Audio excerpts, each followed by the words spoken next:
काल आपण भगवान बुद्ध आणि त्याचा धम्म या ग्रंथामधील बुद्धाची जीवन पद्धती ह्या विषयातील 2 भाग बघितले होते। त्यामधला लोभ आणि तृष्णा काय झाला, आवाज आहे ना का? मग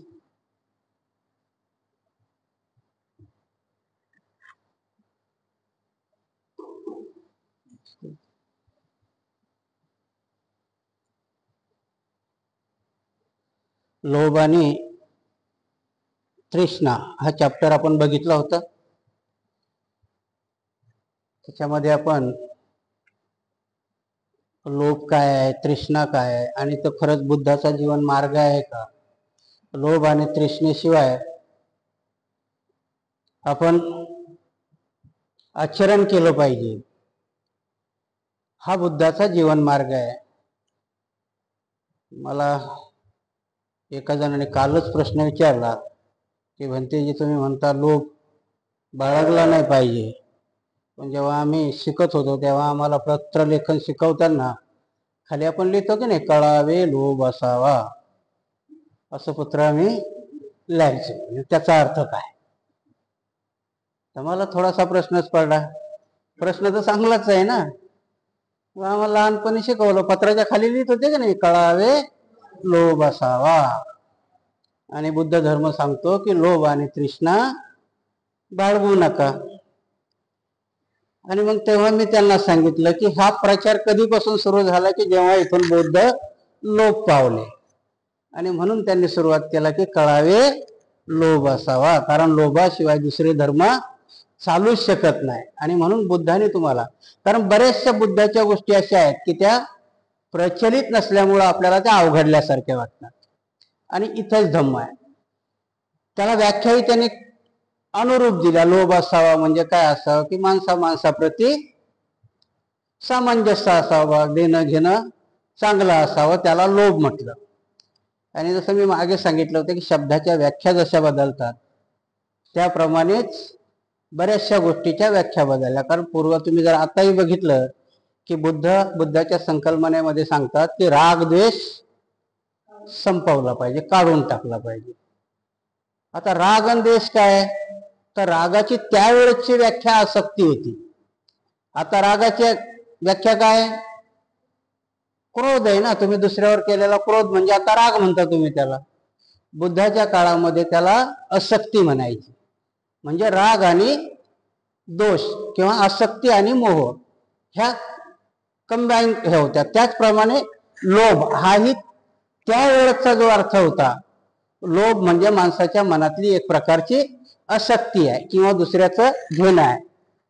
तर जो शिकवला जात होता तो लोभ मात्र वेगळा आहे, आणि म्हणून कळावे लोभ असावा। आता असं लिहिणं आपण सोडून दिलं पाहिजे, कळावे लाभ असावा म्हटलं तरी चालेल, पण लोभ सोडून द्यावं। म्हणून लोभाची व्याख्या बुद्धामध्ये सांगितलेली आहे, त्यालाही मी तसं समजवलं। म्हणून लोभ हा आणि तृष्णा ह्या दोघी जणी भगिनी असल्यासारखे आहे की लोभ माणसाला वाईट गोष्टीचा जास्त होतो। लोभ माणसाप्रती जरी आसक्ती असेल तर ती वाईटच आहे ना।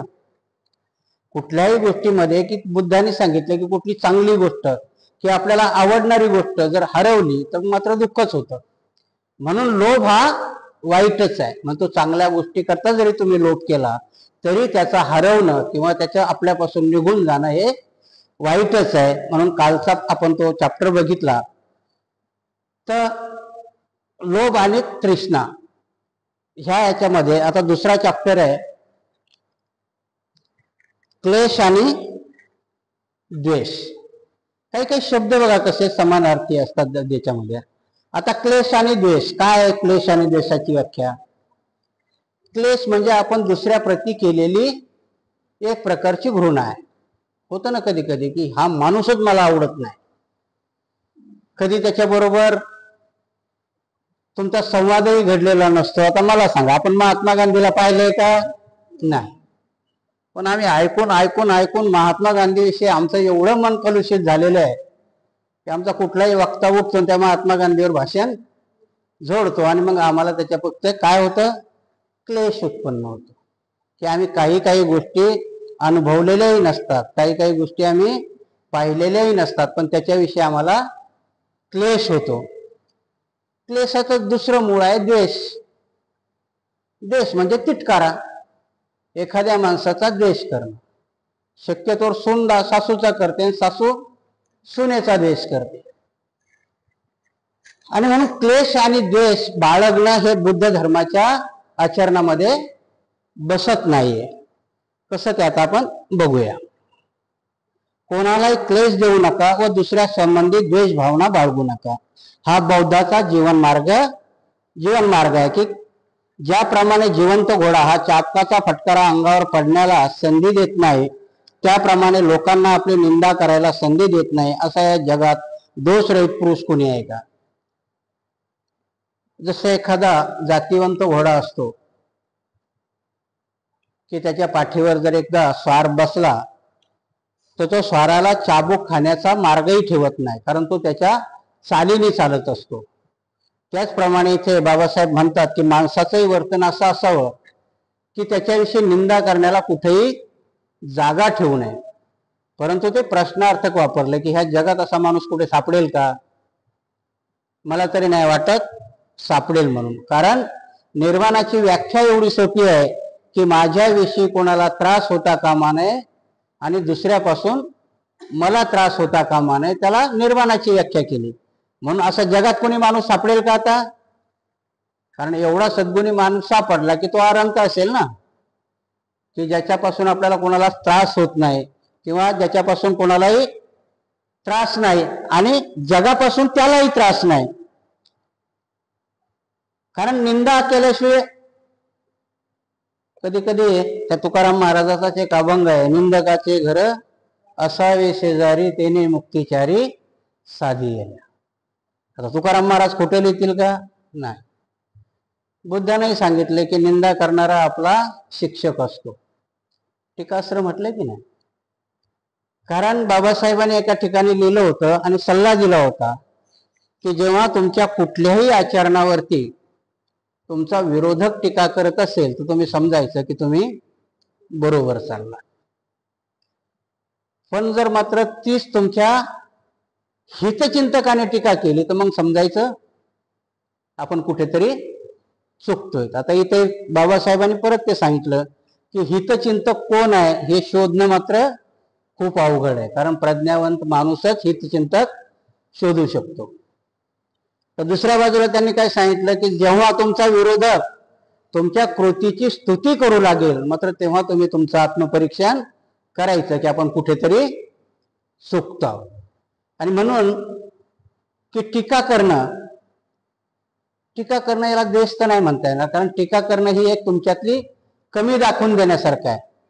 परंतु क्लेश आणि द्वेष, क्लेश करणं म्हणजे आपण एखाद्या विषयाचा जाणून बुजून काहीही माहिती नसताना त्याच्याविषयी वाईट मनामध्ये चिंतन. असा माणूस आहे का या जगात की त्याच्याविषयी कोणी वाईटच म्हणणार नाही? तर मला नाही वाटत की असा माणूस कोणी सापडेल म्हणून. ज्या जगामध्ये सर्व कोणी काही ना काही कमी माणसामध्ये असते. श्रद्धा, शील, वीर्य, समाधी, सत्यशोध, विद्या आणि आचरण याची पूर्तता आणि जागरूकता याच्या योगाने महान दुःखाचा अंत करा. इथं काय सांगितलंय की श्रद्धा. आता कधी कधी काय म्हटलं की श्रद्धा अशा गोष्टीची असते की श्रद्धेला पुराव्याची गरज नाही.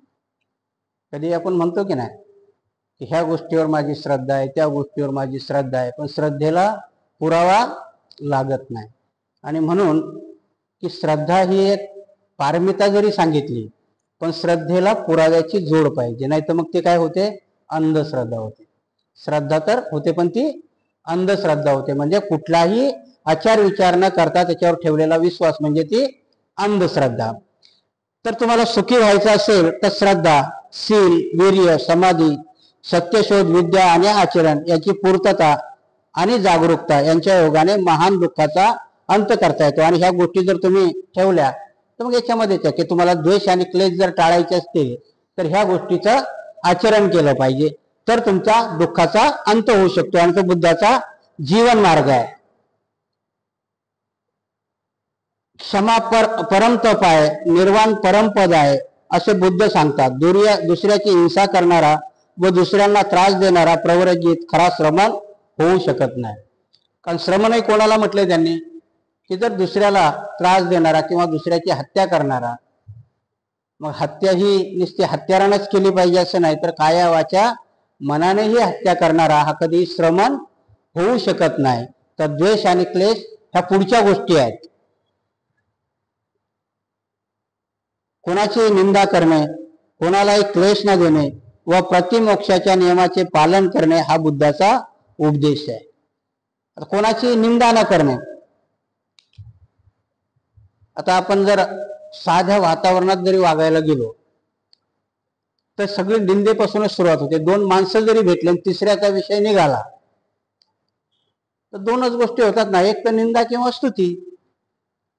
कारण याच्याशिवाय माणूस पुढेच जाऊ शकत नाही. बुद्ध काय सांगतात की कोणाची निंदा करू नका, तर जास्त स्तुतीही करू नका. बघा, बुद्धाच्या धर्मामध्ये ह्या दोनच गोष्टी सांगितल्यात की कुठल्याही टोकाला जायचं नाही, एखाद्याची निंदा करायची नाही, तर त्याची जास्त स्तुतीही करायची नाही. कारण जास्त स्तुती केली तर तो सन्मार्गावरून खाली उतरायची भीती असते, आणि टीका केली जास्तच त्याच्यावरती निंदा केली तर तो सन्मार्गावर बी असतात. मी कालचं जसं सांगितलं की दारू पिली तरी कॅन्सर होतो, नाही पिली तरी कॅन्सर होतो, मग पिऊनच घ्या म्हणतात. असंही व्हायला नको. तर मध्यम मार्गातून चाललं पाहिजे. आणि म्हणून कोणाची निंदा करू नका, तर कोणाची जास्त स्तुतीही करू नका. कोणालाही क्लेश देणे म्हणजे कसं की आपल्या वागण्यातून दुसऱ्याला वाईट नाही वाटलं पाहिजे. कधी कधी काय होतंय की ती म्हण आहे ना, लेकी बोले सुने लागे. सुनेला सासूला शिव्या द्यायच्या असतात पण ती पोरीला देते, पण त्या लागतात कोणाला? सासूला. पोरगी 4 वर्षाचीच असते पण ही म्हणजे एवढी घोडी झाली बसायची अक्कल नाही. आता पोरगी 4 वर्षाची, ती कशी घोडी होईल? तिला बोलायचं कोणाचं असतंय? सासूला. म्हणजे एक प्रकारचा बोलती येईल आपण क्लेश कोणाला देते? सासूला ना. किंवा सासू की म्हणजे तिच्या पोरीला बोलायचं असतं, म्हणजे तुला हेच शिकवलं का? तिला बोलायचं असतं सुनेला, म्हणजे तुझ्या मायबापाने हेच शिकवलं का? म्हणजे आपल्या बोलण्यातून दुसऱ्याला क्लेश देणं किंवा दुसऱ्याला वाईट वाटण्यासारखं आपण बोलणं, याला क्लेश देणं म्हणतात. अशी कृती धम्म सांगत नाही तुम्हाला करायला, की आपल्या ह्या बोलण्यातून किंवा आपल्या वागण्यातून, किंवा कधी कधी आपण असं वागत असतो की न बोलताही दुसऱ्याचं मन दुखावल्या जातं. बोलत तर काहीच नाही, पण हावभावच असे असतात की ते पुढच्याला समजून जातात की एक वेळ आणि बोललेलं परवडलं असतं, पण हा असा काही बघून गेला माझ्याकडं की विचारूच नका. आणि म्हणून काही गोष्टी हे आपण आपल्या आचरणातूनही किंवा बोलण्यातूनही त्याला दुसऱ्याला क्लेश होईल असं वागू नये. तर प्रतिमोक्षाच्या नियमाचे पालन. आता प्रतिमोक्ष म्हणजे काय म्हटलंय? आता हे करणं तर खूप अवघड आहे. भिक्षूला सांगितलंय, भिक्षूच्या याच्यामध्ये प्रतिमोक्ष सांगितलं. त्यांनी काय सांगितलं की 8 ते 10 दिवसांनी किंवा पौर्णिमेला किंवा अमावस्याला भिक्षूने आपली सभा भरवावी आणि तुमच्यातला जो सिनियर भिक्षू असेल त्याच्या पुढे आपण काय केलंय ह्या पूर्ण 15 दिवसामध्ये ते सांगून टाका. आता असं आपण करू का? नाही. दुसऱ्या प्रतिमोक्षाचं सांगितलेलं आहे की तुम्ही जर नाही सांगत, तुमच्या सोबत असणाऱ्या माणसाने सांगावं यांनी काय केलं म्हणून. पहिलं तर आपण सांगावं, आणि जर आपल्याला नाही लक्षात राहिलं तर मग आपण आव्हान करावं दुसऱ्याला की माझ्या हातून जर असं काही घडलं असेल तर तुम्ही ते माझ्या निदर्शनास आणून द्या. आता एवढं आपण पाळू का? नाही. कधी कधी आपण काही केलं बी तर शेजाऱ्याला सांगू नको रे बाबा मी असं असं केले, नंतर बघू आपण काय करायचं ते. परंतु इथे काय सांगतात की कोणाची निंदाही करू नका, कोणालाही वाईटही बोलू नका. तर आपण काय चुका केल्या, आता बुद्धाच्या धम्मामध्ये सांगण्यापेक्षा कोणाला नका सांगू, पण स्वतःच तरी आत्मपरीक्षण आपण स्वतः करा. एखादा दिवस ठेवा तसा तो. ऍक्च्युली उपोषद त्याच्याच करता पाळल्या जाते. उपोषदामध्ये जसं नियम पाळण्यात आहे तसं ते प्रतिमोक्षही सांगितलं की तेवढ्या दिवसामध्ये जर माझ्या हातून काही घडलं असेल तर त्याचा मी एक तर उजाळा करेन आणि याच्या पुढे ते घडू देणार नाही, असा त्याचा अर्थ आहे. पण आता आमच्या उपोषणालाही उपोषणाचा रूप आणला गेलाय. म्हणून उपोषण पाळायचं तर कधी कधी फोन करून विचारतात, भंतेजी साबुदाण्याच्या वड्या खाऊ का? कारण आज माझं उपोषण आहे. उपोषणाला साबुदाण्याच्या वड्या किंवा दुधाची खीर असं काहीही नाही. तुम्ही रोजचं जे खाता तेच फक्त विकाल भोजन, 12च्या आत जेवा, असा त्याचा अर्थ होतो. आणि म्हणून आपल्या आचरणामध्ये काय गोष्टी असाव्यात, पतिमोक्ष कसं करायचं, म्हणून उपसदाच्या दिवशी ते जरी केलं आपण, की आमच्या आचरणामध्ये ह्या अमावस्यापासून तर त्या अमावस्यापर्यंत काही वाईट घडलंय का, घडलं असेल तर स्वतःच अनुकरण करावं. कारण दुसऱ्याला सांगण्याची सोय नाही. तुम्ही दुसऱ्याला सांगितलं तो गावभर करून येईल. जर तुम्ही सांगितलं तर तो काही त्याच्याजवळ ठेवणार नाही, तो गावभर करेन आणि तुम्हालाच पश्चाताप होईल की कुठून बोललो मी याच्याजवळ. म्हणून तो स्वतःलाच करावं आणि स्वतःलाच विचारून, जर काही आपल्या निदर्शनास आलं की वाईट घडलं, मग ते घडू देणार नाही. असं जरी केलं तरी ते धम्माचं आचरण होईल किंवा ते उपोषण चांगलं होईल.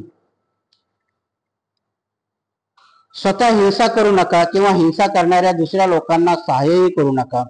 जो स्वतः सुखाच्या शोधात आहे, त्याप्रमाणे जो सुखाची इच्छा करणाऱ्या प्राण्याची हत्या करीत नाही किंवा त्यांना कष्ट देत नाही, त्याला सुख प्राप्त होईल.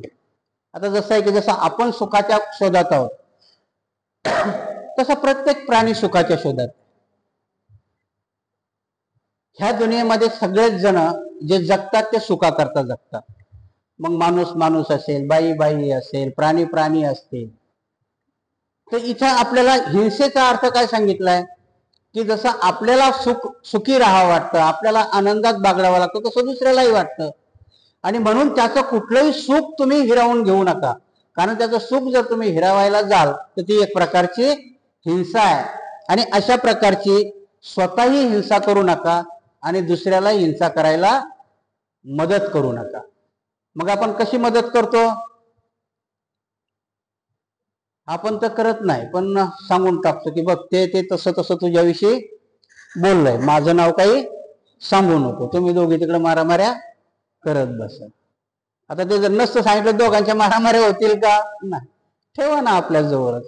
उलट काही गोष्टी भले खोटं का निगेटिव्ह सांगा ना, की नाही ग बाई, आता समजा एखादीनं तुमच्यावर जवळ वाईटच वार्ता केली आणि नेमकी जिच्याविषयी केली ती येऊन तुम्हाला भेटली. आता तुम्हाला असं होतं कधी सांगू हिला, आहे की नाही? पण जर तुम्ही तीच गोष्ट सांगितली का ती पण विचारते नको, काय बोलत होती कधी, काय बोलत होती कधी, माझ्याविषयी बोलत होती का? आता हिच्या मनात जर असेल तर मग आता तिने एवढंसं बोललं तर ही एवढं करून सांगेल, म्हणजे दोघीचे भांडणं होणार. पण तेच जर सांगितलं नाही ग बाई, ती म्हणत होती त्या दिवशी जराशी चूक झाली, तुझ्याशी नव्हतं बोलायला पाहिजे, पण मी थोडंसं जास्तच बोलले. आता ती वाईट जर पण असं सांगितलं तर दोघीचा समेट होईल की नाही? होईल. पण आम्ही ते करत नाही. तिने जर सांगितलं असेल की थोडीशी एक शिवी दिली तर हे 10-12 सांगते एवढ्या दिल्या म्हणून, म्हणजे त्यांचं. म्हणून आपल्या याच्यामध्ये वागतानाही बोलतानाही आपण कुठल्या गोष्टीचं आपण हे ठेवावं. तिथं ते लिहितात की आपण तर हिंसा तर करूच नाही, आपण कुठली वाईट गोष्ट तर करूच नाही, पण दुसऱ्याला करण्यालाही प्रोत्साहन देऊ नये. कारण कायद्यामध्ये बघा, बाबासाहेबांनी तुमच्या कायद्यामध्ये तेच घातलं की तुम्ही खून जरी नाही केला, तुम्ही चोरी जरी नाही केली, पण चोरी करणाऱ्याला जर तुमच्या घरात आश्रय दिला तर मात्र तेवढेच दोषी तुम्ही कायद्याप्रमाणे होता. जर तुम्हाला माहिती नसेल तरी सांगतो, एखाद्या माणसानं खून करून तुमच्या घरी आश्रयाला आला तर तुमचं पहिलं कर्तव्य काय बनतं की ते जाऊन पोलिसाला सांगणं की बाबा हा खून करून आलाय आणि हा माझ्या घरी थांबलाय. जर त्याला आपण नाही सांगितलं आणि पोलिसाला तिसऱ्याकडून कळलं आणि तुमच्या घरी आले तर तुम्ही तेवढेच दोषी आहात. हाच बुद्धाचा नियम आहे की तुम्ही स्वतः तर हिंसा करूच नका किंवा वाईट गोष्ट, म्हणजे हिंसेपेक्षा कुठली वाईट गोष्ट करू नका आणि करणाऱ्यालाही साथ देऊ नका किंवा त्याला सहाय्यकारी होऊ नका. विभग्न झालेल्या घंटेप्रमाणे जो क्रोध जिंकल्यामुळे मूक आहे त्याला निब्बाण पद लाभलेलेच आहे. समजा इथे बुद्ध लिहितात की माणसाचं मूक म्हणजे मौन म्हटले ना, की मौनामध्ये एवढी ताकद आहे की तुम्ही जर काही गोष्टी जर विपश्यनेला गेला तर 10 दिवस मौन पाळायला सांगतात. कारण का तुमच्या ह्या बोलण्याचा 4 शिलाचा भंग होतो. कारण तुमचं हे बोलणं जवळजवळ 3-4 शिल भंग करतं. म्हणून जर मौन पाळलं तर त्या मौनामध्ये बऱ्याचशा गोष्टी तुमच्या हातून घडत नाही. मग आता तुम्ही म्हणाल मौन पाळायचं म्हणजे काय मुकच होऊन जायचं का? असाही त्याचा अर्थ नाही. मौन पाळण्याची तुम्हाला एक गोष्ट सांगतो, त्या मौनात किती ताकद असते. एका सायकलवाल्याने एका बाईला धडक दिली, बाई पडली. आता तो बिचारा सॉरी बिरी काहीतरी बोलला असेल, पण बाई काही ऐकायला तयार नाही. बाई पोलीस स्टेशन मध्ये गेली. पोलीसही समजावून चुकले, बाई सायकलचीच धडक आहे, थोडीशी लागली, असं कसं नाही म्हणे, याला काही ना काहीतरी सजा झालीच पाहिजे. कोर्टात गेली केस. मग दोघांचेही वकील होतेच.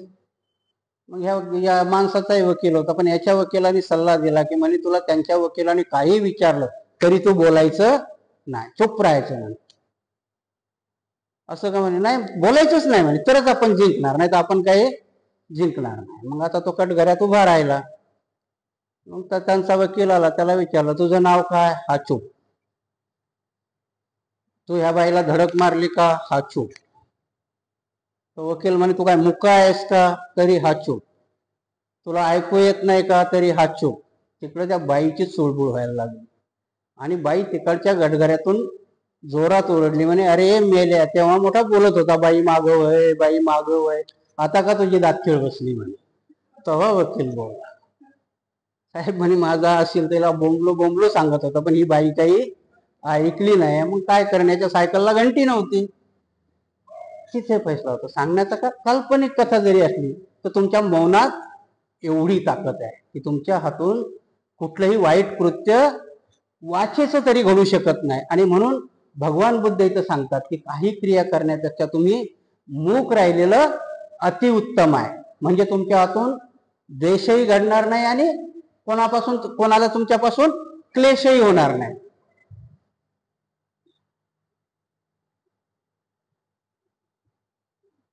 जो निष्पाप निरुपद्रवी माणसाला कष्ट देतो त्याला लवकरच कष्ट करण्याची पाळी येते.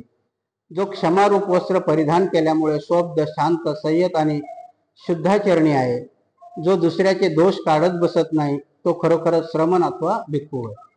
आणि इथे परत लिहितात की जो शांत आहे स्वभावाने हे आहे आणि दुसऱ्या कोणाचेही दोष काढत नाही. नाही तर मग आता हल्ली आपल्याला काय होतंय, आमच्यातले वक्तेही असतात, आपण प्रत्येक जण दुसऱ्यावर जबाबदारी टाकत असतो.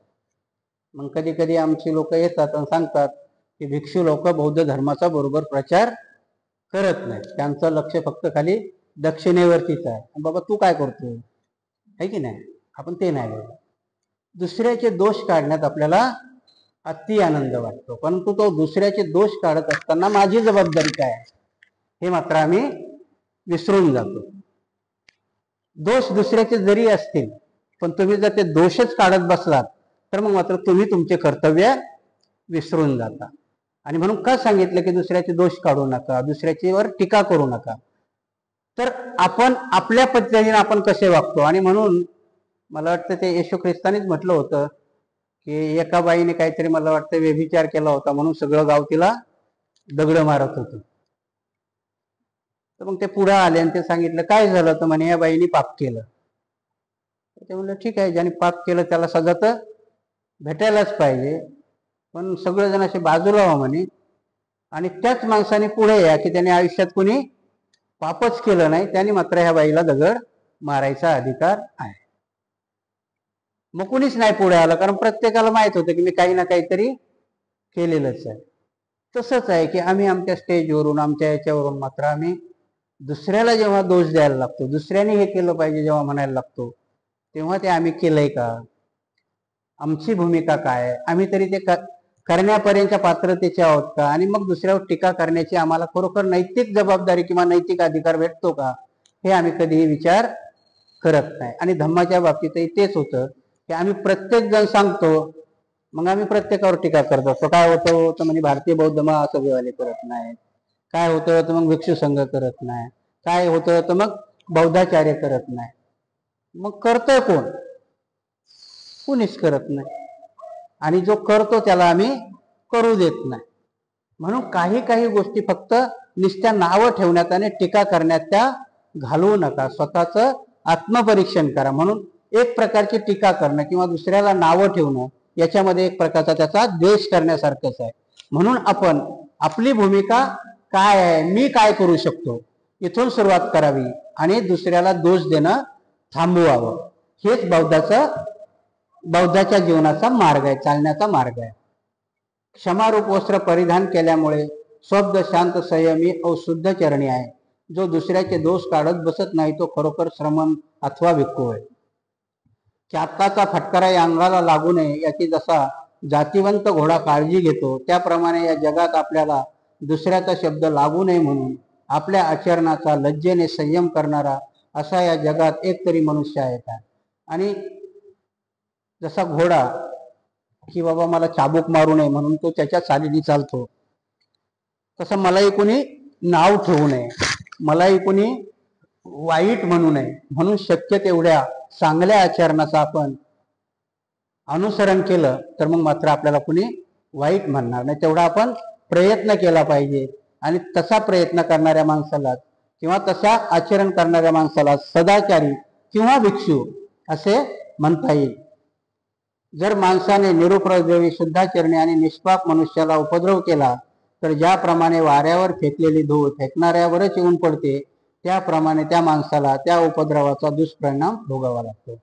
आणि मग प्रकार तसाच होतो की आपण जेव्हा दुसऱ्याला नाव ठेवायला जातो तर जशी वाऱ्याच्या याने आपण धूळ जर लोकांच्या अंगावर फेकली तर ती परत आपल्याच अंगावर येते. आणि म्हणून ते म्हण येतं की तुम्ही सूर्यावर जर थुंकायला गेला तर थुंकी तुमच्या अंगावर पडते. आणि म्हणून द्वेष व क्लेश ह्या गोष्टी तशाच आहेत की आम्ही दुसऱ्याचा द्वेष किंवा क्लेश करायला गेलो तर मात्र आमच्याही अंगावर तशाच गोष्टी येतात. म्हणून दुसऱ्याचा द्वेष आणि त्याला क्लेश होईल असं वागणं बौद्ध धर्माच्या नियमात किंवा बुद्ध जीवनाच्या आचरणात बसत नाही किंवा तो बुद्धाच्या आचरणाचा मार्ग नाही. म्हणून द्वेष आणि क्लेश निर्माण होतील असं आचरण कधीही करू नये असं बुद्धाच्या जीवन मार्गामध्ये सांगितलेलं आहे. तर दुसरा चॅप्टर आहे क्रोध आणि वैर. मनात क्रोध भावना ठेवू नका, वैर भाव विसरा व आपल्या शत्रूलाही प्रेमाने जिंका. हा बौद्ध जीवन मार्ग आहे. आणि म्हणून वैर आणि क्रोध, मी जसं सांगितलं की क्रोध कसा आहे की आता बऱ्याचशा गोष्टी अशा असतात की भंतेजी काय तुम्ही सांगता, रागच करू नका, मग आता येऊन आम्हाला कोणी बद मारलं तरी आम्ही काय मुकच मार खायचा का. कठीण गोष्टी असतात. आणि म्हणून सांगितलं ना की धर्म आणि धम्म याच्यामध्ये फरक आहे. धर्माची व्याख्या काय आहे की आधीच्या ज्या गोष्टी आहेत त्या जशाला तशा चालत राहणे आणि त्याचं अनुकरण करणे त्याला धर्म म्हटले. ते आल्यात चालत म्हणून आम्ही पुढे चालू ठेवायच्या. परंतु पुनर्रचना आणि परिवर्तन की काही गोष्टी जशा चालत आल्या म्हणून तशा स्वीकारायच्या का नाही, त्याच्यात पुनर्रचना आणि परिवर्तन करणं त्याला धम्म म्हटलं. धर्म आणि धम्म याच्यामधली ती फरक आहे. आणि म्हणून इथे की क्रोध आणि वैर, राग आणि दुसऱ्याविषयी वैर पाळणं. मग कधी कधी आपण होतं की एखाद्या आपलं भांडण झालं की मग मात्र ते जिंदगीभर आपण ती मनामध्ये आडी करून ठेवतो आणि एक दुसऱ्याविषयी बाकीच्यांचं तर मरू द्या, परंतु भावाभावामध्ये छोट्या छोट्या गोष्टीवरून भावाभावामध्येही भांडणं होतात आणि ते जिंदगीभर एकमेकाकडे बघायला तयार होत नाही. वैरभाव हा पाडला तर. आणि म्हणून की ह्या वैरभावाच्या गाठी एवढ्या मजबूत असतात कधी कधी की ते माणूस मरेपर्यंतही सुटत नाही. आणि म्हणून वैरभाव आणि क्रोध, क्रोध हा बऱ्याचशा वाईट गोष्टी घडण्याला राग असतो. बरं आता कधी कधी काय म्हणतात, मी मागे तुम्हाला वाटतं इथेच कुठेतरी सांगितलं होतं की क्रोध म्हणजे राग, संताप. हा माणसाला येतो की माणूस करतो? माणूस करतो. माणसाला राग यायला ते काय बाथरूम आहे का की आली म्हणून करावंच लागेल, असं काही नाही. कारण तुम्ही जर जिथं काम करता तिथला साहेब तुम्हाला नको तेवढा बोलला तर तुम्ही त्या काय साहेबाच्या थोबाडीत मारता का? नाही. कारण ते सहन करता ना. कारण तुम्हाला राग आलेला नसतो, पण तेच जर तुम्ही घरी आला बायको किंवा पोरगी थोडस जरी काही बोललं की भाड भाड भाड भाड त्या लेकराला बडवत बसता. म्हणजे तुम्ही तो राग करता. राग आणि क्रोध ह्या येणाऱ्या गोष्टी नाहीत, त्या आपण करतो. आणि म्हणून इथे बुद्ध म्हणतात की क्रोधावर आणि रागावर संयम व्हावा. बघा, जर तो आतून येत असेल, कुठलीही गोष्ट जर ऑटोमॅटिक येत असेल तर थांबवता येईल का? पण जर करत असाल तर थांबवता येते ना. म्हणूनच बुद्ध सांगतात की राग आणि क्रोधावरती संयम बाळगा, त्याला थांबवा. कारण राग आणि क्रोध करणं हा बुद्धाच्या जीवनाचा मार्ग नाहीये. राग आणि क्रोध हे माणसाला वाईट मार्गाकडे घेऊन जाणार.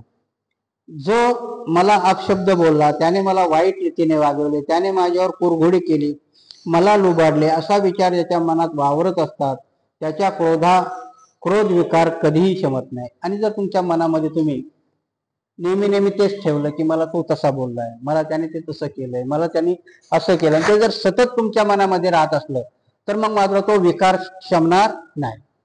पण कधी कधी काय असतं की बुद्धामध्ये सरळ सांगितले की काही गोष्टी अशा आहेत की जर त्याच्याकडून चुकलं असेल तर तुम्ही क्षमा करा आणि मोकळे व्हा. म्हणजे तुम्ही शांत होता आणि तोही शांत होता. आणि जर तुमच्याकडून चुकी घडली असेल तर तुम्ही माफी मागा, मार्ग मोकळा होतो. म्हणजे राग करण्याचा काही प्रश्नच येत नाही.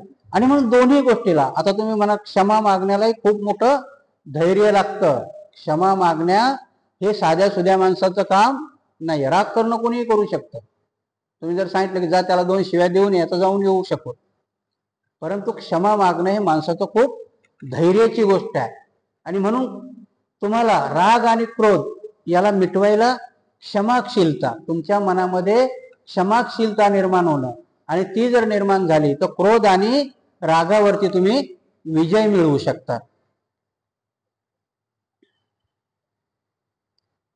शत्रूच्या वाईटावर देष्टाच्या वाईटावर टपलेला असतो. माणसाने अक्रोधाने क्रोधाला जिंकावे, असाधुत्वाला साधुत्वाने जिंकावे, खरे बोलावे, रागवू नये, मागितल्यावर थोडी तरी द्यावी. आणि म्हणून इथे आता जे सनातन सनातन सनातन म्हणतात ना, तर हे धम्मपदामधलं आहे की वैराने वैर मिटत नाही, तर अवैरानं वैर मिटतं. म्हणून कुठलीही गोष्ट तुम्ही एकमेकाशी लढाई करून मिळत नाही. कारण लढाई करणारे म्हणजे पुढच्या लढाईचं बीज तुम्ही पेरलेलं असतं. कुठल्याही युद्धाने कुठल्याही समस्या सुटत नाही. बुद्ध म्हणतात की आता तुम्ही लाख युद्ध केलं आणि एक जण जरी जिंकला, पण त्या हरणाऱ्याच्या मनामध्ये तुमच्याविषयीचा आकस किंवा तुमच्याविषयीचा राग हा कायम असतो. परंतु तुम्हीच जर ते अवैराने म्हणजे त्याच्याशी बोलून किंवा त्याच्याशी संधी करून हे जर काम केलं तर मग मात्र तिथं कुठेच वैराला जागा राहत नाही. म्हणून वैरानं वैरच वाढत जातं कधी. म्हणून भांडणाने भांडण वाढत जातं. एखाद्याने, तुम्हाला जर ती गोष्ट माहीत असेल की महात्मा ज्योतिबा फुलेला मारण्याकरता 2 मारेकरी पाठवले होते. ते घराची भिंत कुदून आतही गेले, पण अडचण अशी होती की त्यांना वाटलं होतं की महात्मा फुले झोपलेले असतील, कुऱ्हाड डोक्यात घालू आणि आपण निघून जाऊ. पण महात्मा फुले जागी होते आणि ते भिंतीहून उडी मारून दोघंही आले. आणि विशेषतः म्हणजे दोघंही आपलेच होते, सांगायची गोष्ट. कारण तेव्हापासून हे सुपाऱ्या घेण्यात आपणच परफेक्ट आहोत. आणि ते दोघंही आत आले. महात्मा फुले जागीच होते.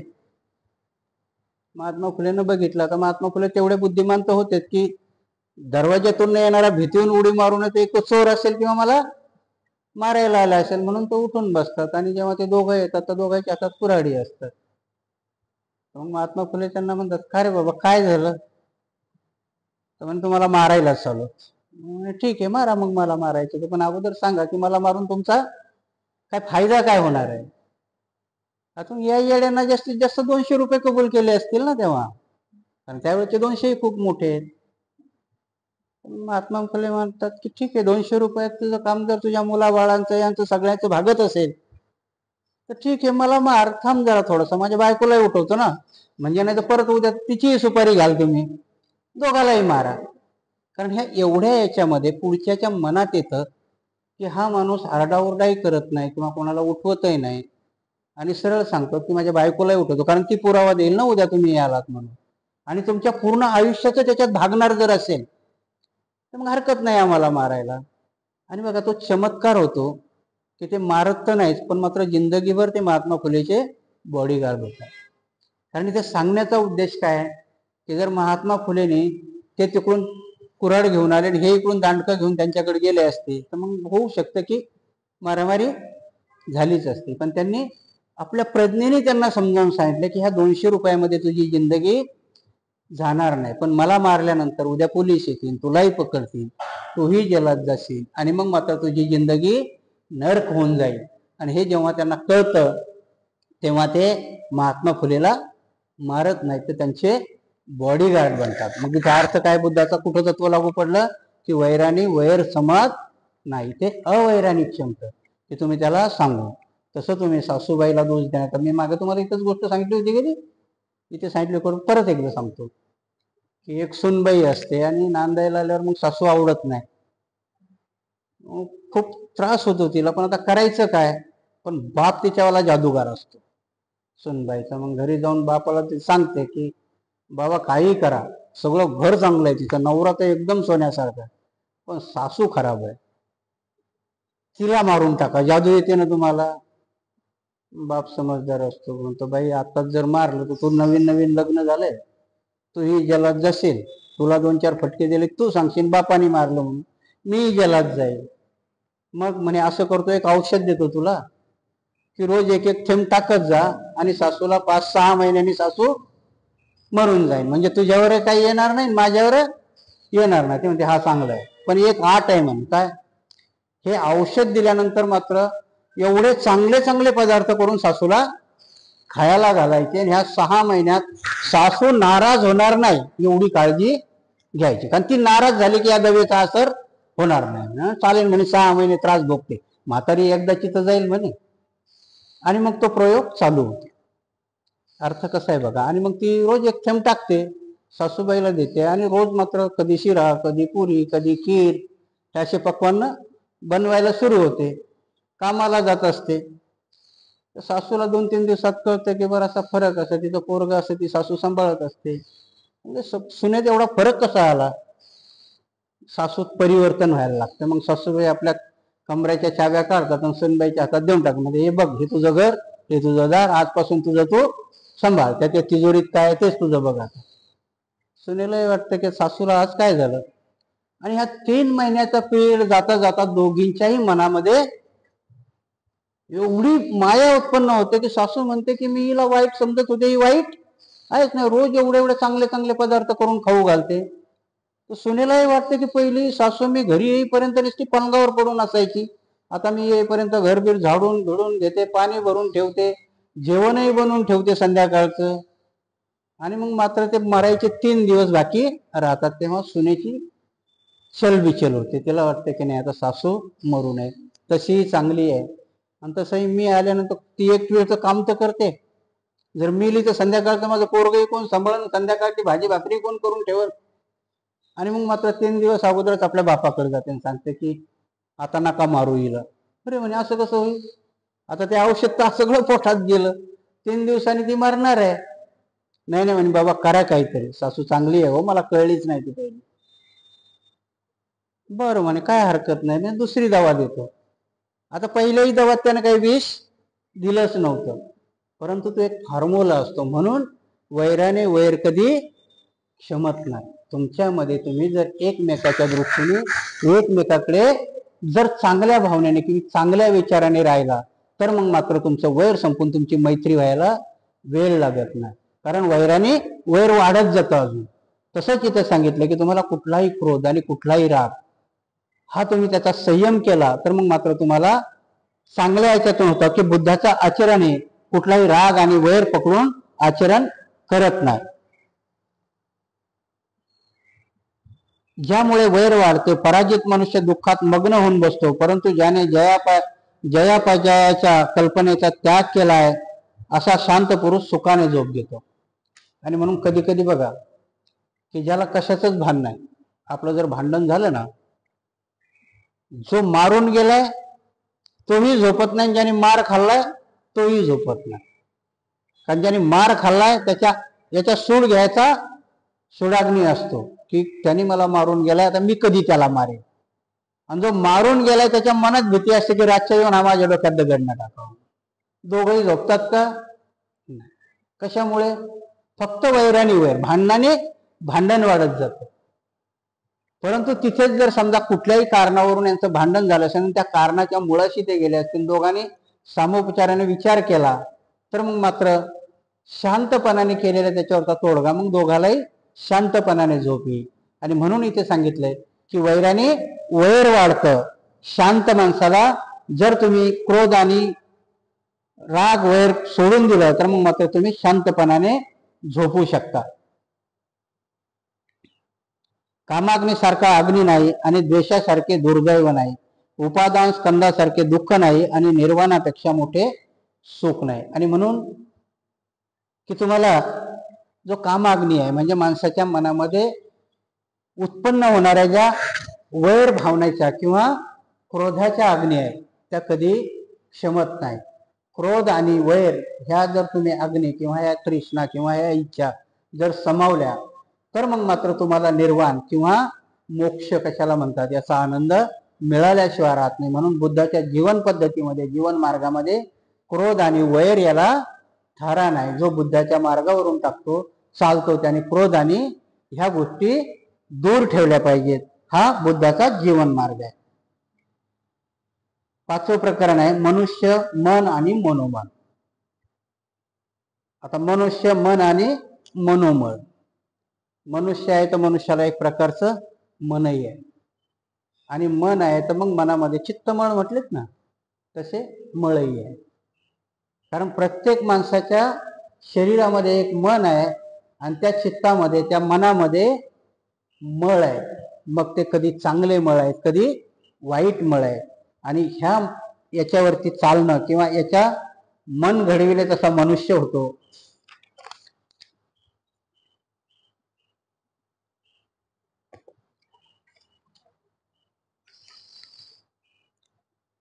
जो सत आहे त्याचा शोध मनाला करायला लावणे हा संस्कार पुण्य मार्गातील पहिले पाऊल होय. बौद्ध जीवन मार्गातील ही मुख्य शिकवणूक आहे. आणि जर बौद्ध मार्गातली मुख्य शिकवणूक काय असेल तर आपल्या मनावर संस्कार करणं, आपल्या मनाला आपल्या ताब्यात ठेवणं. कारण मन हे जसं तुमचे वातावरण असेल किंवा जसं तुम्ही त्याला घडवाल त्याप्रमाणे तुमचं मन घडतं आणि मन तसं घडलं की मनुष्यही त्याचप्रमाणे घडतो. म्हणून मनावरती संस्कार करणं, मनाला ताब्यात ठेवणं, मनाला निराग्रही बनवणं ही बौद्ध धर्मातली एक चालण्याची पद्धत आहे किंवा तो एक जीवन मार्ग आहे. मनुष्याच्या सर्व व्यवहाराचे उगमस्थान मन आहे.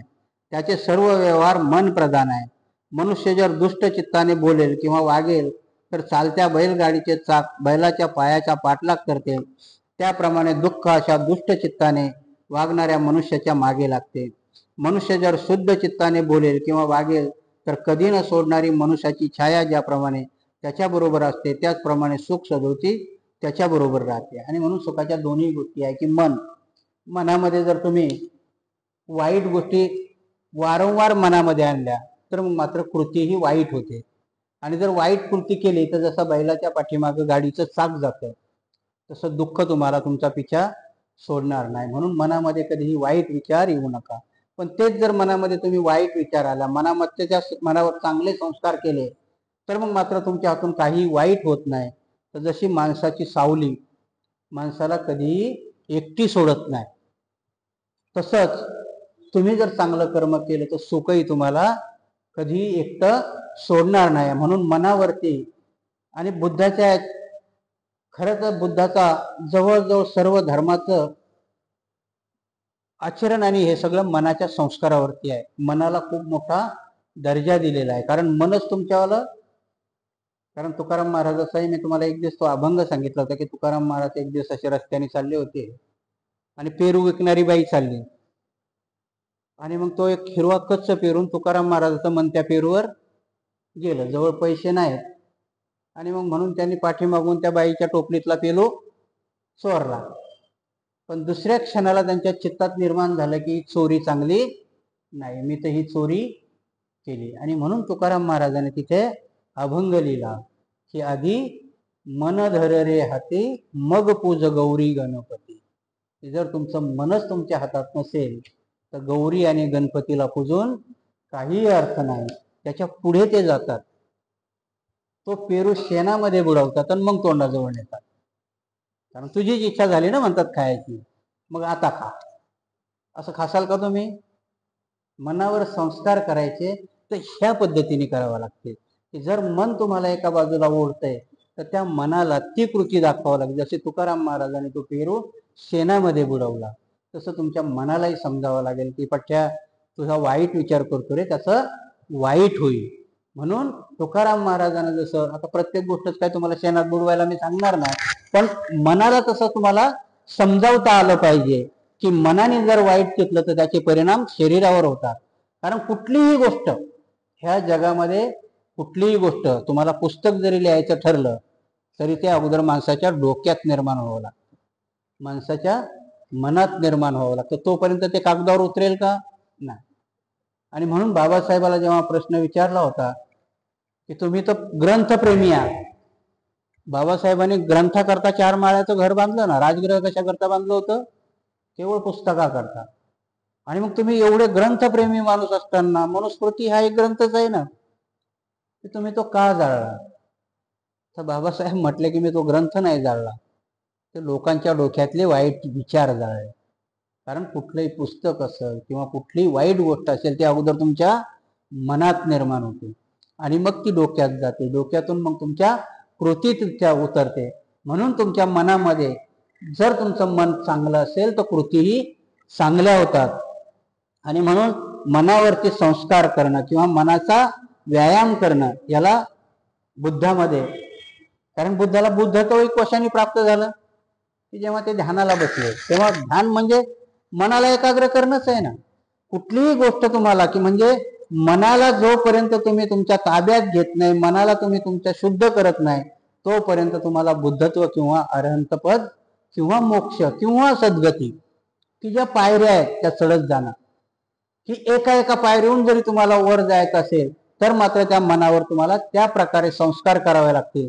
तोपर्यंत तुमचा कुठलाही उद्धार किंवा तुमच्या कुठलाही निर्वाणपद तुमच्यापर्यंत येणार नाही किंवा सुखही तुम्हाला लाभणार नाही, जोपर्यंत तुम्ही मनावरती संस्कार करणार नाही. मनुष्य जर दुष्ट चित्ताने बोलेल, मनुष्य जर शुद्ध चित्ताने बोलेल, मग हे ओंडाळ, चंचल, दुर्विचार व दुर्धर आहे.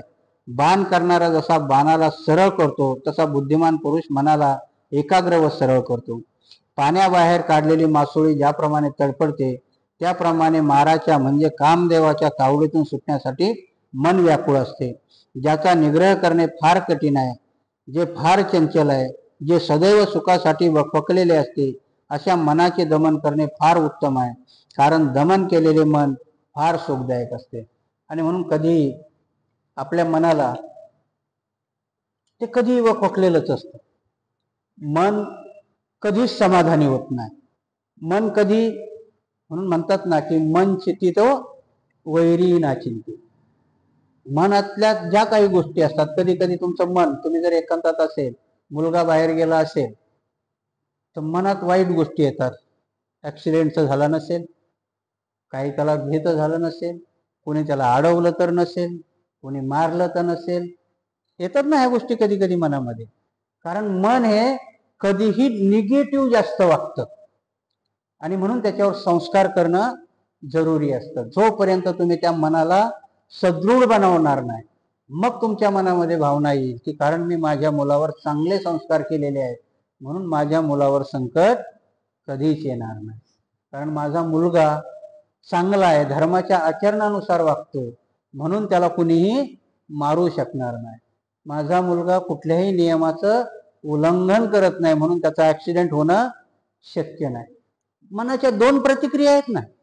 म्हणून तुमचं मन सदृढ असेल, तुमचं मन कमकुवत असेल तर कमकुवत मन हे कुठेही अपराध करायला दसतं. म्हणून बुद्धांनी सांगितलं की जसा शरीराला व्यायाम आहे तसा मनाला व्यायाम आहे. आणि मनाचा व्यायाम काय आहे?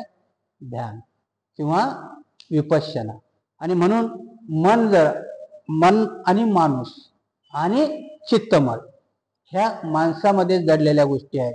आणि म्हणून तुमच्या मनाला जर तुम्ही शुद्ध केलं, मनाचे मळ जर काढले तर तो माणूस मात्र ह्या जगामध्ये शुद्ध होतो, माणसाचं चारित्र्य शुद्ध राहतं, म्हणून त्याला सदाचारी माणूस म्हणतात.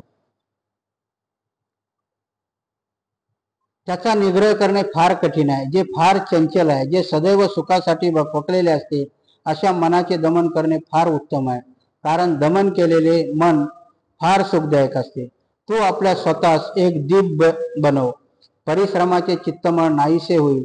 दोषरहित झाल्यावर तो दिव्य भूमीला पोहोचतील.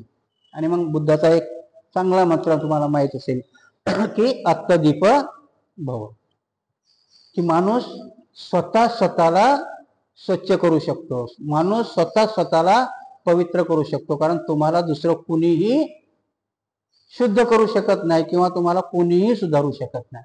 त्या फक्त म्हणी असतात. कारण जोपर्यंत तुमच्या मनाचा निग्रह तुम्ही स्वतः करू शकत नाही, तोपर्यंत तुम्हाला दुसरा कोणीही सुधरवायला येऊ शकत नाही. आणि म्हणून बुद्धांनी सांगितलं की आत्मदीप भव, स्वतःचा प्रकाश स्वतःच बना. स्वतःला सुधारायकरता तुम्हाला स्वतःच्या चित्तालाच सुधरावं लागेल.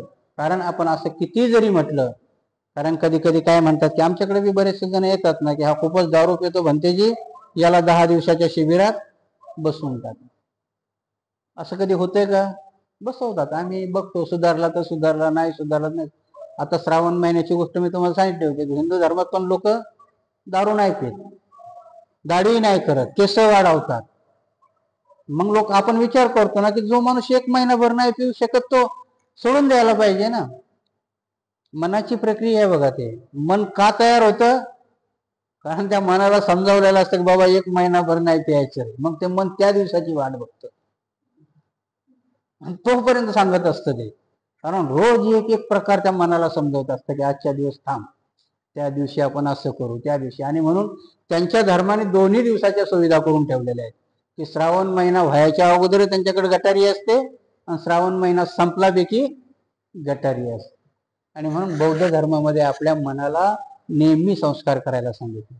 आणि म्हणून आपल्यामधलं जे उपवास सांगितलं ते लिमिटेड नाही सांगितलं, की महिन्याचे 4 दिवस करा, पण मात्र ते मरेपर्यंत करा. की असं म्हणायला नको की आपलंही मन सांगायला की 4 दिवस झाले की आम्ही मोकळे, असं नाही.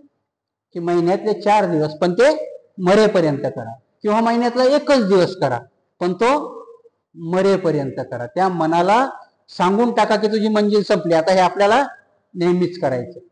तिथे तसं नाही. म्हणून आमच्याकडे येणारे कित्येक लोक सामनेर होतात, चिवर काढतात, 1-5-6 महिने नाही, पण नंतर ये रे माझ्या मागले, अशा बऱ्याचशा कथा होतात. म्हणून त्याला मनावरचे संस्कार म्हणता येत नाही. कित्येक लोक तर विपश्यना करूनही आपले व्यसन नाही सोडू शकले, कारण ते कमकुवत मनाचं लक्षण आहे. कारण त्या मनावर संस्कार, म्हणून इथे बुद्ध सांगतात की तुमच्या मनावरचे संस्कार कोणीही दुसरा घडू शकणार नाही, ते तुम्हालाच करावं लागेल. आणि म्हणून ह्या दुनियेमध्ये जर तुम्हाला तुमचं भलं करून घ्यायचं असेल, तुम्हाला सुखी व्हायचं असेल, तर मात्र तुम्हाला आत्मदीप भव व्हावं लागतं. तुम्हाला स्वतःचा उजेड स्वतःच व्हावा लागतं. हीच संकल्पना त्या धम्मामध्ये कशी पडली. आणि तिकडे काय सांगतात गीतेमध्ये? स्वयंप्रकाशित व्हा. कृष्णाने काय सांगितलं तिथे? हे आत्मदीप भव, म्हणजे तुमचे मार्गदाते तुम्हीच व्हा. तुम्ही स्वतः तुमचा उद्धार करा. तुमचा उद्धार करायला दुसरा कुणी येणार नाही. आणि म्हणून माणसाच्या बुद्ध धम्म हा माणसाला केंद्रीभूत आहे. तो कुठल्याही श्रद्धेवरती किंवा अलौकिकेच्यावरती जात नाही. तुम्हाला तुमच्या मनाला वळण लावायला बौद्ध धर्म तुम्हाला शिकवतो. म्हणून मनाच्या ज्या काही किल्मेस असतील, मनामध्ये जे काही विकार असतील, ते तुम्हीच काढू शकता. तुमचे गुरु तुम्हीच होऊ शकता. म्हणून बुद्ध धर्मामध्ये की तुम्हाला कुठल्याही बाहेरच्या वस्तूने तुमच्या मनावरती प्रक्रिया होणार नाही, त्याची तयारी तुम्हाला करावा लागेल. स्वतःच तुम्हाला तुमच्या मनाला सुदृढ करावा लागेल. आणि मग परंतु जो विनम्र आहे, पवित्र आहे, अपवित्र आहे, याचा विचार करतो, अनासक्त आहे, शांत आहे, निर्मल आहे, अशा बुद्धयुक्त माणसाला जीवन कठीण आहे. आणि मग बुद्ध परत इथं सांगतात की जीवन कोणाला कठीण आहे?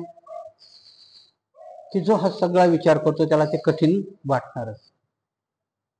आपण म्हणतो ना की काय म्हणतात त्याला, ज्याला शरम नाही तो सदा सुखी असतो. त्याला काही घेणं देणंच नाही ना. जग काय म्हणतंय कोण काय म्हणतंय त्याला काही फरक पडणार आहे का? नाही. म्हणून काय म्हणते मला मन आठवत नाही की बेश्रम सदा सुखी असतो, हा निर्लज्जम सदा सुखी, त्याला काही घेणं देणंच नाही. बुद्ध धर्मात तसं सांगतात की निर्लज्ज माणसाला काहीच, पण ज्याला लज्जा आहे, कारण बौद्ध धर्मामध्ये लज्जेला धन म्हटलंय. लज्जा ही तुमचं काय आहे? धन आहे. कारण ज्याच्याकडे ती असते, कारण लाज असणाऱ्या माणसाला तो म्हणतो ना की चार माणसं काय म्हणतील, ही लाजेची व्याख्या आहे की नाही? की बाबा दुनिया काय म्हणेल, अजून काय होईल, की मी असा वागलो तर तसं होईल. कारण लज्जा हे धन सांगितलं. आणि इथे सांगितलं की ह्या गोष्टी करणं खूप कठीण आहे. की जो शांत आहे, स्वभावानी आहे, तर दुनियेत बेश्रम माणसाला काही करता येतं, पण त्यात त्याला काही घेणं देणंच नाही, तर तो म्हणतो ना निर्लज्जम सदा सुखी. कोणी शिव्या दिल्या काय, कोणी काही म्हटलं काय, तो आपलाच का. परंतु शहाण्या माणसाला कधी कधी म्हणतात ना की एकाला चापकाचा मार असतो, पण शहाण्या माणसाला शब्दाचाच मार असतो. तो वागण्या बोलण्यात कोणीतरी दिसतं आपल्याला नाव ठेवेल का, काय करेल का, म्हणून ह्या लज्जेला धन मानून. आणि इथे तेच सांगितलं की बुद्ध धर्मामध्येही ह्या गोष्टी करणं कठीण आहे, पण ज्याला काहीच करायचं नाही किंवा त्याला त्याच्या मान अपमानाची पर्वा नाही, त्याला मात्र हे मार्ग सोपे आहेत. जो हिंसा करतो, असत्य भाषण करतो, जो न दिलेले हिरावून घेतो, जो पददारागमन करतो, आणि जो मनुष्य उन्मादक मद्यपान मग्न राहतो, तो मनुष्य इहलोकी आपले थडगे खणीत असतो. आणि म्हणून पंचशिलेचं सांगितलं की आपल्याला सांगितलं की प्राणी हिंसा करू नका, प्राण्यावर जोर. पण सगळ्या ह्या गोष्टी जो करतो तो ह्याच जन्मामध्ये आपलं थडगं म्हणजे आपली कबर स्वतःच खोदत असतो. ह्या साध्या गोष्टी आपल्याला वाटतात, परंतु याचं उल्लंघन झाल्यानं, कारण माणसाच्या मनावरती, कारण मन बौद्ध धर्मामध्ये मनाला एवढी मोठी किंमत दिली आहे की मनावरती सगळ्या क्रिया चालतात. आणि म्हणून त्या मनावरच्या प्रक्रियेला, कारण मन जर तुमच्यावाले मन गढूळ झालं, मन तुमच्यावालं विचलित झालं, तर मात्र तुमच्या हातून सगळ्या वाईट कृत्य घडतात. म्हणून मनावरती संस्कार करणं, मनाला निर्मळ करणं, चित्तमल म्हणजे या चित्ताला चांगलं करणं, याच बौद्ध धर्माला हे जास्त मन दिलं. म्हणून 5 शिलं दिली आम्हाला, कारण ती मनावरची प्रक्रिया आहे ना. कारण ती म्हणायची शिलं आहेत का? ती पानाती पाता वेरमणी शिक्का पदं समाधी आम्ही, आणि बाहेर जाऊन आम्ही काय केलं नाही, ती म्हणायची नाही, ती धारण करायच्या गोष्टी आहेत. धारण करायच्या म्हणजे कसं आहे की मनावर बिंबवायच्या गोष्टी आहेत. कधी कधी आपण म्हणतो की आपल्या मनामध्ये काय वास करतं आणि काय उगम पावतं, तर त्या मनावरती छाप आपल्या ह्या शिलाची जर उमटली तर माणूस वाईट कृत्य करायला धजावत नाही किंवा वाईट कृत्य त्याच्या हातून घडत नाही. कशामुळे? किती मनावर प्रक्रिया झालेली असते. आणि जर मनावर प्रक्रियाच नसेल, आता कधी कधी काही गोष्टी तुम्ही बघितलात ना की मुलाला काही कळत नाही म्हणून ते कधी कधी दिवाळी पकडायला जातं, होतं की नाही? पकडावं लागतं ना मुलाला, कारण का त्याच्या मनावर प्रक्रियाच झालेली नसते ना, त्याला माहित नाही तिथे चटका लागणार आहे म्हणून. परंतु जसं आपण माणूस मोठं होतं तसं मनावर प्रक्रिया होते. एकदा तरी चटका लागला की मग कळतं की इथं हात लावू नये, मनाच्या प्रक्रियेला माहित असतं ना ते. आणि म्हणून जसा दिव्याला हात लावला की चटका लागतो, तसं वाईट कर्म केलं की वाईट फळ मिळतं, हे मनाला समजावता आलं पाहिजे. हे मनावरती तुम्हाला प्रक्रिया करता आली पाहिजे. म्हणूनच अदिन्य दाना वेरमणी शिक्षापदं समाधी आम्ही, त्या मनाला तुम्हाला सांगता आलं पाहिजे की चोरी करणं चांगलं लक्षण नाही, चोरी करणं हे वाईट लक्षण आहे, आणि ते मी करणार नाही असं कोणाला सांगतोय आपण? नाही. आता ह्या माईकून लोकांना सांगतो का आपण? नाही. आता तो आपला झाला की आपण वंदनाही बाहेर करतो, पण आत काही ती आपल्या जात नाही, ती आत गेली पाहिजे, ती धारण करता आली पाहिजे. म्हणून ह्या माईकचा आवाज जरी बंद झाला तरी आपण ते केलं. म्हणून तुम्हाला मी एका मौनाची गोष्ट सांगितली होती की मौनात किती फायदा आहे. आणि म्हणून असेच एक गुरु शिष्य होते. कधी कधी आपल्याला खूप हे असतं ना, कधी तुम्ही बघितलं की चांगलं भाषण केलं की लोकांना चांगलं वाटतंय. तर तुम्हाला कसं वाटतं? आता एखादा इथं भिक्षू आला आणि त्यांनी फक्तच वंदना म्हणून गेला, तुम्ही म्हणजे हे काय केलं, निस्तस नमो तसं म्हटलं आणि गेला, भंतीची काय काम त्याने. पण हे आमचे भंतीजी चांगले आहे, हे बी सांगतात, ते बी सांगतात, थोडंसं हसवतात, हे बोलतात. मग कुठून परीक्षा करणार आहात तुम्ही? इथं तुम्ही जी शेवटची वंदना म्हणता ना, या नतावता धम्म धरो यावता बहुभासती, बुद्ध काय म्हणतात की जे जास्त बोलतो त्याचा अर्थच तो आहे, जो जास्त बोलतो आणि पुढे पुढे करतो तो खरा धम्म धरेगा नाही. नतावता धम्म धरो यावता बहुभासती योच अप्पम्मी सुतवान धम्म काये न बसत. म्हणजे तो फक्त निस्ताच बोलत नाही, पण जो चांगलं कर्म करतो तो खरा धम्मधर आहे. जो आचरण करतो तो खरा धम्मधम आहे. आणि म्हणून असाच एका गुरुच्या तिथे शिष्यमंडळ होतं, तसाच एक माझ्यासारखा शिष्य नेहमी गुरुच्या पुढं पुढं आपलीच बढायकी करणं, समजावून सांगणं. मग गुरुने एकदा परीक्षा घ्यायचं ठरवलं, कारण बोलक्या माणसाचं लक्ष नसते असते की त्याला सगळ्याच्या पुढं काही जरी म्हटलं की आयला वाटतं मलाच येतं, दुसरं कोणाला येतच नाही. आता खरं म्हणजे ते हुशारीचं लक्षण नाहीच आहे. आणि मग सगळ्या पुढे हुशारी दाखवणं, मीच जगात चांगला आहे, तर गुरुला कळत असतं ते. म्हणून गुरु परीक्षा घ्यायची, म्हणून गुरु सगळ्यांना ठरवतात.